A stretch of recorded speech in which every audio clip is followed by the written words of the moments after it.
piso. Basta sobra na. Yeah.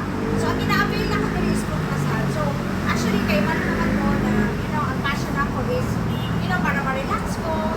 O ato may foot massage, para o ato ko spa, para magpamasahe. But of course, foot massage na magko. But this time, iingin ako si May na magpabati ko 1 hour. And then 1 hour. So, anong na ako din? So, aside sa agihanan na mo, sa takunan ko na mabuyo, ang katulong ng pikain mo, barato mo siya na compare to other Taiwaran branches. So, ang ilang 1 hour and 30 minutes na rin na foot massage is only 650. Compared to others, medyo mahal-mahal yun. But, kana lang, mag-matter lang yun because 1 hour and 30 minutes na siya. So, naako din ka kasi pakita niya na may wide kayo ang parking sa baba. So, kung if you have a car, nakapark ka dito, wide tayo. So, usa nga building ganin eh? Wala ka balo? Okay, sa kung gikan ka sa if you are coming from bypass Ulas, and then padulong ka ng Mintal or Takunan, naka siya sa imo ang right side. So, this is what it looks like. So, tanawa, Taiwaran massage. So, ikatalunan ticket nyo. So, musunod ka. Kaya total, wala pang may customer.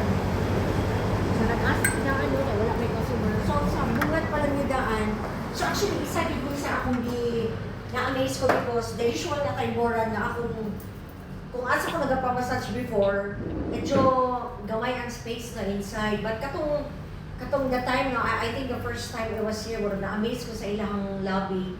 And then, obviously, ang information na magiging. But the lobby, diba? And then dito, usually, basta lahigit siya, i-compare siya sa walay pabor-pabor, i-compare siya sa other branches na of Taiwaran. So, I've been to Jensan as well, suki na din ko. Ang uban, i-block na magaling na ko, no? I-band na ako, so wala ko nagbalik eh.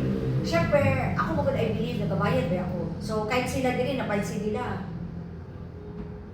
Minsan, sa isa kasi mana, kaduwa ko magpamasahe eh. Minsan, may Saturday pa. So, mean to say, value for money.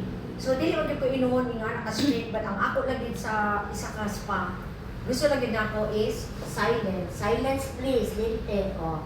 Please observe silence. So, kung medyo like si May, siya naman din ang nagamasahe sa ako, pag makadugan kung sabag gawin ko, alam mo yung sa matumi. Kasi, wala ko sa palengke, no? Naman ko sa spa. So, syempre, makarelax. So, and then, makaburlog na akong beauty. And then, all of a sudden, magsaba. So, maglisod na ko tulog ng balik. So, that's what I like about no? Dili sa may katalon, pequeño sa walay pabor-pabor. And of course, the customer service is very good, no? So, si May na karon na nag-handle sa ako diri. And of course, as you can see, ayan, no? Naasilay ka ng, kung sa'yo tawag na? Foot wash area.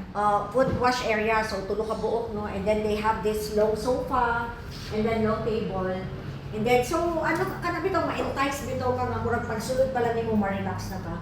So, again, if you may, and if you want, you can visit Taiwaran. Dagan mag yung Taiwaran branches diri sa Davao, no?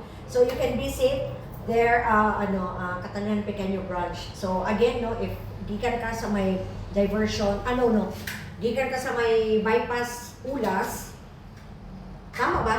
Tapos, padulong ka, Mintal, no? Naka siya sa imong right side. And the parking, it's not an issue. Kaya dako kayo parking area, so makapark na ka. And no, at the same time, para sa ako, muna siya makaapas ang pobre. Mahal siya, but para sa ako, ang nasanay na. So medyo mas preferred na ako karoon na diri ko. That's why I keep coming back. So yung anak naman, no, if you are, a satisfied customer, you really keep coming back. So sila diri, matingali lang, no, look, nakamu to si Ma'am Mandy. Wednesday pa makaroon, nakahanap po si Man. So, that answers your concern. So, satisfied ko, that's why I keep coming back. So, bye! Okay. Thank you! Gipindot mo, May? Yes. Okay. Sige na, Gora.